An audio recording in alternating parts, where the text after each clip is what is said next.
Oliver, the Democrat candidate, is up by 10%, equivalent to 22,000 votes. That's a district that Democrats have been trying to flip for a while.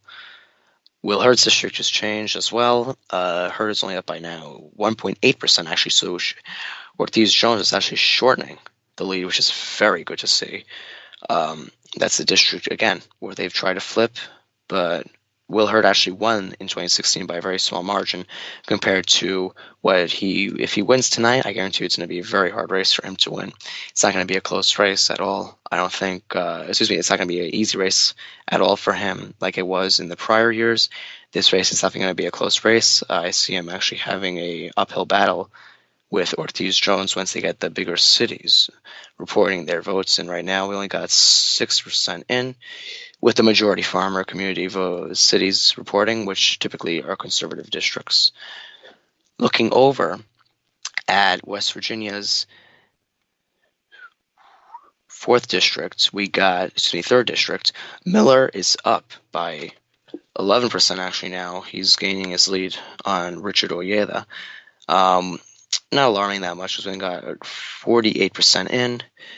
Really a key race to watch. It's going all over the place. Just updated, and now it's 49% in. 49% in. So now 51% in. 52 now. Going all over the place. 52% are in now, and Miller is up by 7%, so he's actually shortening his lead, which is very good to see.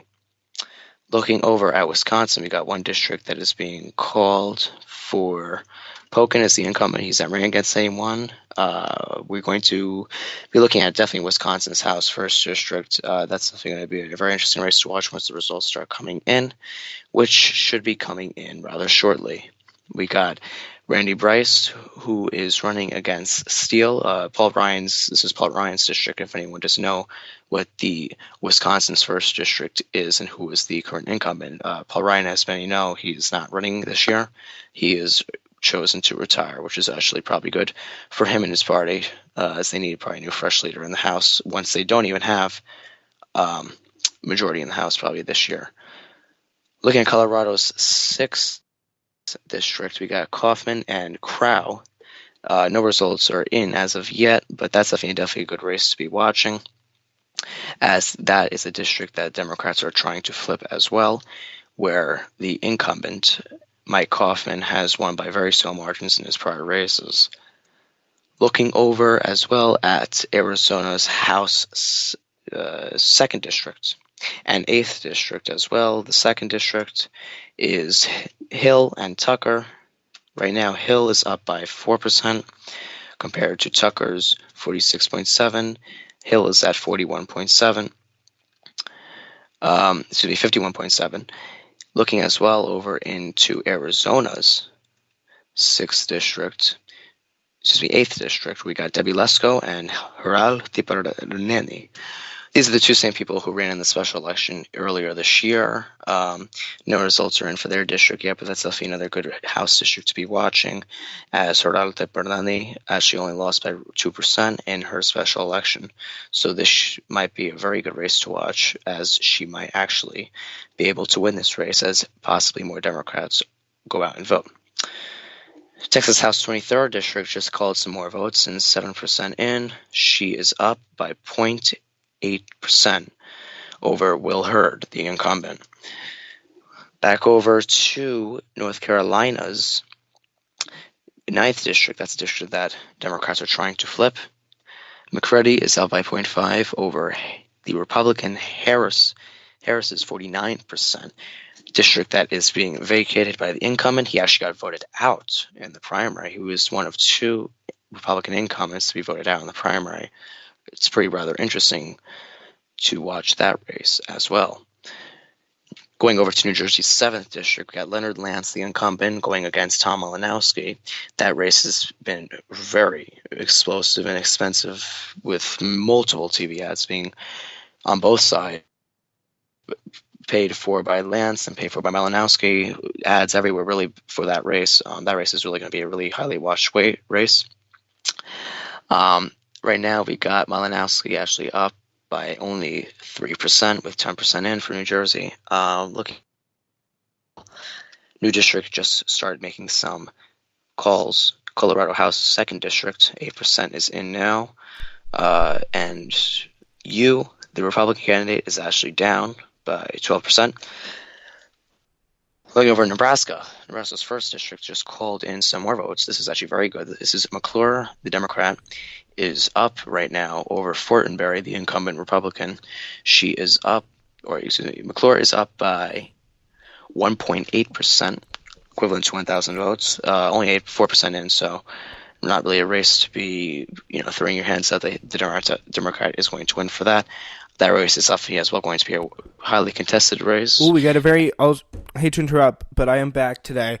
And we do have a very interesting race that's not even between two candidates. It's just called Amendment 4 in Florida has passed, meaning that 1.5 million felons will get their voting rights restored. So that's a pretty big deal for elections in the future. And, I mean, that's definitely some pretty cool stuff in Florida. Yes, definitely. Oh, yeah, definitely. And all right, I'm actually not shocked that passed. I'm not shocked that passed. They've been trying to get that passed for a while. Yeah, that's been definitely pretty interesting. All right, now we go to Wisconsin, where Tony Evers and Scott Walker are going at it for what could be a pretty big pickup. Less than 1% reporting. Scott Walker's up 53-42, and we have a CNN projection. Joe Manchin, ladies and gentlemen, has won. Yeah. Yeah, did you get to that? I'm sorry. No, I didn't get to that one yet, but that race, yeah, I just saw that as well. I don't know if you got that, because if 50.6 to 45.1, because I have CNN on in the background here for me, and that would be very, very interesting. Yes. Yeah, Republicans, that's a seat that they said to pick up right now. 5.5%. Joe Manchin's up on Patrick Morrissey. And yeah, so that's what we got. Pretty interesting projection there. So now we could get another projection for you. Marshall Blackburn has won Tennessee Senate race. Rough blow for Democrats' chances in the Senate. This is pretty much put a nail in the coffin with the way things are going in Indiana. By the way, Joe Donnelly has closed down a little bit. Yeah, he's definitely closed down a little bit. Braun still has a pretty commanding lead, though, over him. For some time, he's had a pretty commanding lead. Yeah, so yeah, Braun, but that lead has really done pretty much anything but close right now. 61-30 and that 36.9. Yeah, I mean the polls for Bredesen and Blackburn did look pretty close, which is I'm pretty surprised that went the way it did. Yeah, but it's Blackburn up by 25 right now. Braun has his lead narrowed down from I think like 15 to 12. It's been too big. So yeah. Right now, 97% in. Gillum and DeSantis, 50.0 to 48.8. So it's a 1.2 margin there in the governor's race. It's going to be a nail biter, that's for sure. I don't think anyone's ready to call it yet, but it'll be tough. Beto O'Rourke still hanging there at 3%, and yeah. So I think that'll be very interesting. So. Those are some, again, other major races. Let's go on with some other observations going on. So it's going to be Democratic. Nate Cohn, he's a House New York Times pollster, saying this margin is going to be close here, people. He said, I still see the Dems on track to take the House, but not Democrats plus 40, more like our poll showed. Which added up to D plus 32 with a ton of super close races. So Dems still pretty convincingly take the House. And that seems to be the way it goes. So yeah, Robert Menendez won the Senate situation. The Democrats' dream scenario, where the House was decided early in wins like Virginia's 5th district, which is the Riggleman race that Riggleman won over Leslie Cockburn. And Kentucky 6th, that's not happening. The bar race is a very, very, very big blow.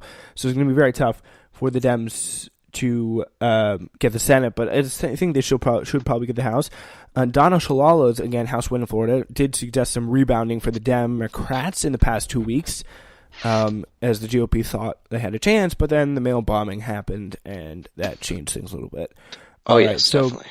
Yeah, we're going to still continue to follow that. We got right now Mike DeWine and Cordray in the Ohio governor. That race has really kind of opened up 51-45 to wind us up on top there. So yeah, how are things overall? Republicans, Democrats. What is the Ooh. outlook for them? Like, is it a successful night so far for the Democrats, or there is still very much up in the air?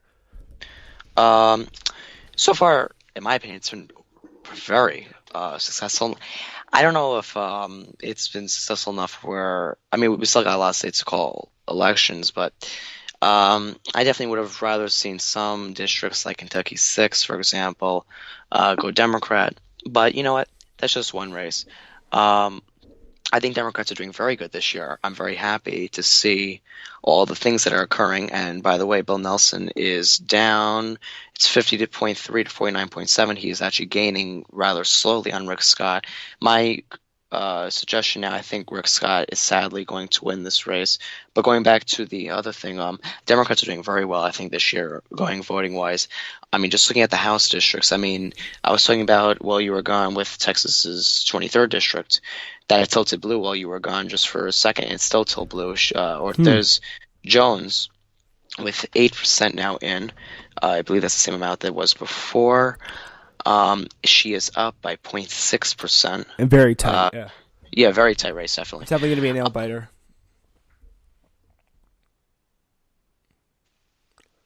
Yeah, it is definitely going to help them. And I was also talking about Kansas's third and second district. Those are both key races, especially Kansas's third. We got Davids, who is actually up with a commanding lead right now. He is up right now by 12%. Now 9%. They just put some more results in. He is up by now 9%. And Kansas is second. We got Davis and Watkins. Davis is up by 10.3% with 18% in for both districts. And those are just two districts that are really going to be good to watch. And Iowa has no elections right now calling, but the three House districts I think we should definitely watch is Iowa's the third district, the second district, and the first district. All three of those districts, I think, are going to be very good districts to watch, especially the third district. We got Anks and we got the incumbent Young. Those are two people who I think both have they're both going to have a very close race, I think, together. I think that race is going to be rather close. They're both key races, the third and the second.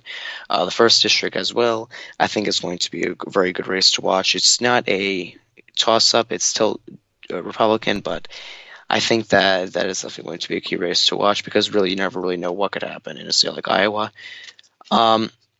Looking over at Maine gubernatorial, Janet Mills is up by 4% over Sean Moody with only 2% in. Looking as well at Tom Malinowski is now down. Ooh, Tom by Malinowski? 3. Yeah, Okay. he's down by 3% to Leonard Lance in New Jersey's 7th district with 15% in. All right, so yeah, Carlos, that doesn't really seem to be too much of a big no, race to call. All right, so yeah, James, I think we're gonna have to say just for a little bit, we're gonna have to say a brief parting because I have to bring in some other guests here. But if you would you be all right to just join us at a 9:45 for when to get us ready for the new races to come in. definitely. For the 10 p.m. race. All right. We're going to say so long to James, and joining us now is from Florida. We got many big races going on in Florida. Maria Walsh. Thank you so much, Maria, for joining us. Really, really appreciate it. My pleasure. All right. So, what have you heard about for the races today in Florida? Well, I haven't really heard that much, but I do,